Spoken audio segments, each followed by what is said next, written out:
থানায় আসতে হইল কেন? তোর কারণে আমার থানায় আসতে হইল কেন? আমি থানায় আসি না, থানা আমার বাসায় যায়।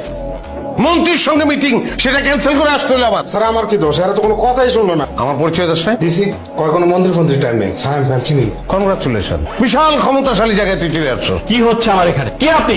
আপনার অনেক সাহস, আপনি আমার গাড়ি আটকাইছেন, আমার ড্রাইভারকে আটকাইছেন, কারণ আপনি আমাকে চেনেন না। সায়ন চৌধুরী, সিআইপি, আপনাদের থেকে অনেক বড় বড় হেডওয়ালা অফিসারদেরকে স্যার বাম পকেটে নিয়ে ঘোরেন। মন্ত্রী সুলতান মাহমুদ, আমার চাচা, মন্ত্রী ফিরোজ আলম, আমার ফুপা। আপনাদের আইজি, ডিআইজি সবাই স্যারকে সমীহ করে চলে। আপনি স্যারকে থানায় আসতে বাধ্য করছেন।